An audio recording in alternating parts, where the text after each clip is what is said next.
Nicole Ayala and Diego Bandido. Ang kwento. Mula sa mahiwagang Burnay. Mula sa mahiwagang Burnay.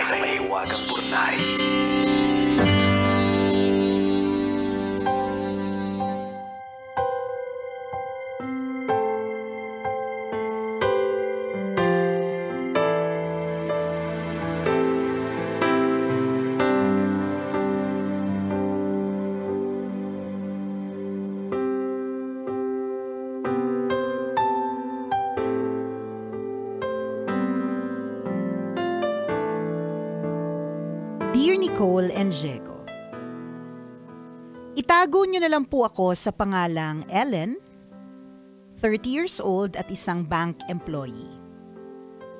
Sumulat po ako para humingi ng payo.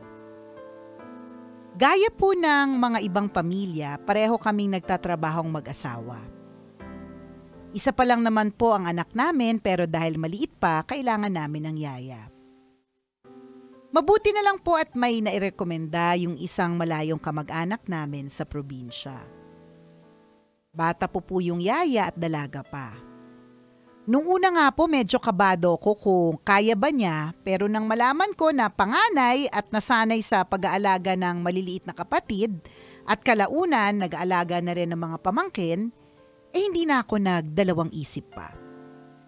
Pinadalhan ko na po agad ng pamasahe at pinapunta sa amin. Natuwa po ako nang dumating siya. Dahil bata pa, malakas at punong-puno ng enerhiya. Malinis at maayos sa katawan. Marunong mag-alaga ng bata. Masipag din. Kapag tulog yung anak ko, gumagawa ng mga gawaing bahay kahit hindi naman nasakop ng trabaho niya. May kusa at hindi na kailangang utusan pa. Sa hirap maghahanap ng maayos na kasambahay ngayon, feeling ko naka-jackpot ako. Dahil medyo ilang buwan na din siya sa amin, nakakwentuhan ko na. Kamakailan, kinukwento niya na dalawa sa naging amo niya dati ay nakarelasyon niya. Ito na. Kilig na kilig pa siya habang sinasariwa yung mga ginagawa nila ng amo niyang lalaki kapag wala yung asawa. Dako. Kapag nahuhuli na sila, umaalis na daw siya at naghahanap ng bagong mapapasukan. Nicole and Diego! Natakot ako bigla! Medyo may itsura pa naman yung yaya. At ewan ko kung imahinasyon ko lang pero may mga pagkakataong parang iba yung tingin ng asawa ko sa kanya. Nako, eto na. Ano ba ang gagawin ko? Hahanap na ba ako ng kapalit niya? Salamat po sa inyong payo. Ang inyong tagapakinig, Ellen. Ellen! Ellen!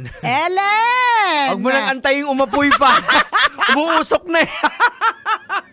Well, normally, may isip talaga natin na syempre, nakaraan naman na yan, di ba? So, wag naman natin siyang husgahan base sa kanyang mga nakaraan na actions. Tama Kaya naman. lang, Kaya lang kasi, maging observant ka. Yun na lang siguro. Correct. I mean, wag mo namang dahil lamang sa kasi yung wala nakaraan, naman, dahil sa nakaraan, I mean, kawawa naman yung mga tao na gusto na rin namang magbago. For all you know, mula sa huli, nag-isip na yan ng pagbabago at hindi yan magiging, ano ba yan, utal-utal pa ako. Hindi siya magkakaroon ng pagbabago kung hindi siya bibigyan ng pagkakataon eh. Tama. And maybe you are yung magbibigay sa kanya ng chance. Which is, sabi mo nga, ilang buwan na nga sa inyo. So, wag naman din agad na dahil dun sa hinala na ginawa niya in the past, di ba? Kasi meron naman talaga tayo yung tinatawag na character development, di ba? Totoo naman yun na may mga nagbabago in time, may mga bumabait, may sumisipag, madami tayong nakitang ganyan sa school pa lang eh. Correct. Ako nagugulat ako paminsan kasi alam ko sa school napaka-average. Tapos nagugulat ako, parang tropa ko to eh. Parang feeling ko average siya nung college kami. Hindi, I mean, not the usual na nag-excel Hindi naman, hindi bobo. Talagang ano lang, Saktuhan lang. saktuhan lang. I mean, makapasa ayos lang na makakuha ng mataas na marka. Thank you, ganon. Pero wag ka, judge na siya ngayon. Diba? Una, nagulat ako nung naglolo. Parang di makapaniwala kasi parang wala sa karakter. Pero yun, may ganun So hindi natin pwedeng sabihin, yung mga tamad sa school o yung mga average sa school, hindi yan maaasenso. Totoo. Dahil ang dami na nating nakita na kung sino pa yung average, sila yung doktor. Yes. Kung sino pa yung matatalino, sila yung medyo wale yung nangyari. So, anything can happen, anything can change. Tama. Yun naman talaga, change is inevitable. Ganon. So, Pero, wag ganon. Pero maging observant ka. Ito medyo matindi din tong pero na to na nakikita ko Pero kung halimbawa, hindi mo naman siya sa hinuhusgahan, kung kinakain ka na lagi ka nagdududa, nagkakasala ka na. Feeling mo tuloy may malagkit na pagtingin yung asawa mo kahit wala naman. Tingin ng asawa mo nandun, pero paningin mo nakadoon. 'Di ba? Binibigyan mo ng meaning. ng meaning ang lahat. Hindi na siya magiging healthy. Correct. Doon na siya unhealthy. Doon na tayo merong problema. Tatawid na from yourself na problema, tatawid yan sa relasyon nyo na wala namang problema yung asawa mo tapos ngayon pinagdudahan mo na magsisimula na ng away. Correct, ganyan. Lagi ka nang may duda. O kakapaligo lang ni bakit paglabas ng banyo? O bakit nandun ka din? Kung kailan kakapaligo lang, di ba? May meaning na lahat Diba? Kunyari, inabot ni Mister sa kanya yung kutsara. Ikaw ngayon parang, nag-aabutan na sila ng kutsara. May mga meaning na. Diba? Yung, kunyari, bit-bit ni Yaya yung anak mo. Tapos tumatawa yung mister mo. Ang maisip mo, ganon, happy family kayo. Grabe ka mag-isip, Nicole. As an overthinker.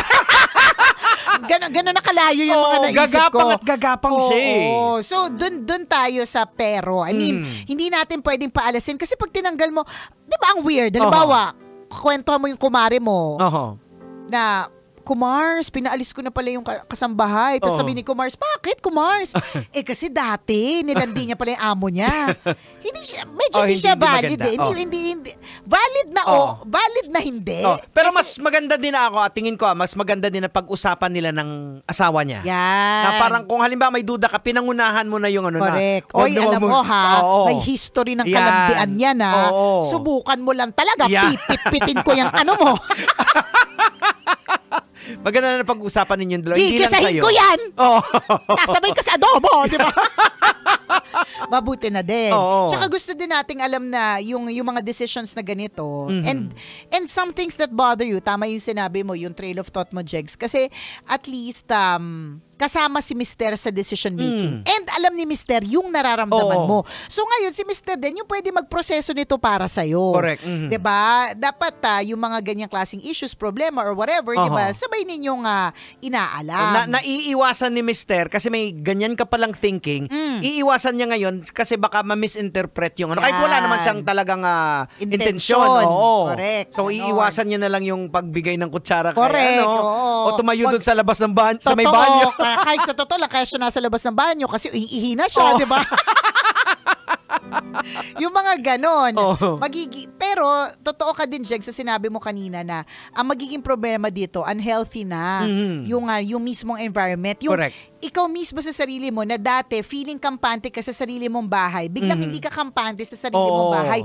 Ikaw yung reyna dyan Yan, tama. Kailangan kampante ka sa sarili mong bahay. Hindi pwedeng ikaw yung nag-a-adjust. Ikaw yung parang tumatapak sa alanganin. Yun. Ayaw namin dumating ka doon sa punto na alas 3 sa madaling araw, gigising ka. Correct. Kapain mo, ando ba yung mister mo? Baka nandun na sa CR kasama si Yaya. Totoo. O di naman kaya ayaw naman natin na hindi ka na lumalabas. Diba? Pag tinanong ng mister mo, bakit hindi mo na kasama yung mga kumari mo nagzuzumba? Diba? Ayaw mo na kasi natatakot ka na pag binabantay mo na pag umalis ka lang ng ilang oras sa Zumba, baka ang ending nito, si Yaya na ang zinumba. Charot. So may ganon. Diba? So yun yung magiging problema dyan. Yung dahil ginawa niya in the past, sana hindi yun yung maging dahilan kung ba't mo siya isisisantehin. Diba? Pero it's more of healthy pa ba knowing na may ganito. Ganyan. Pero ito is tingin mo dapat ba kausapin niya rin si Yaya? Ito isang pang perspective na pwede niya makita na baka malay natin talagang nagkataon talaga na napunta sa'yo yan para ikaw naman yung mag-guide. Diba? Ikaw naman yung mag-ayos ng buhay niya. Yun nga yun yung sinasabi ko kanina, hindi magbabago yan kung hindi siya binibigyan ng chance magbago. Parang yung mga kriminal, 'di ba? Hindi sila Huwag na tayo lumayo, tayo na lang eh. 'Di ba? Oo. Pag hindi ka binigyan ng chance na sa isang environment to change, sino magbibigay ng chance na Correct. yun? Oo. So yun yung sinasabi ko kanina na baka ikaw ikaw na yung yung way. makakapagpabago talaga. Oo. So kung talagang gawain niya 2 beses na nangyari, 'di ba? Baka nga may ganun siya, may kakatihan siyang kakaibang nararamdaman, baka ikaw yung tamang guide. Oo. Kung nararamdam mo sa sarili mo na ganun ka, pero kung dudadera ka ng taon, 'di ba? Dudadera. Kaya importante din na i-involve mo si Mr. na kayong dalawa yung magiging life coach niya. Oo, ganyan. Para at least may perspective ng lalaki na maghahalo dun sa conversation habang kino-coach mo siya na ang tamang pamumuhay is ganito. At least may perspective din galing dun sa asawa. Kumbaga, transparent. Pwede, Oo. 'di ba? Yun yung mga isa. Kung komportable ka ha. Oo. If mas nakikita mo yung silbi niya versus yung fear mo. Ganon. Weigh mo din na mapapagstayin ko siya dito kasi syempre ang laking bagay, ang laking tulong. Totoo. Nag-work kaming mag-asawa. Yes. To begin with, nag-work naman din si Mr. Hindi naman siya nakatira dun sa bahay ng laging nandun. 'Di ba? So wag kang kabahan. Tsaka ang pangit nga nung may kaba. Na unang umuwi. Bakit kaya? Imagine mo na lang si Joe Dick tsaka si Ate Kim. Ang pangit, di ba? Hindi talaga siya healthy. Hindi talaga Totoo. healthy kasi lagi ka mag-iisip ngayon, bakit niya tiningnan? Bakit niya kinausap?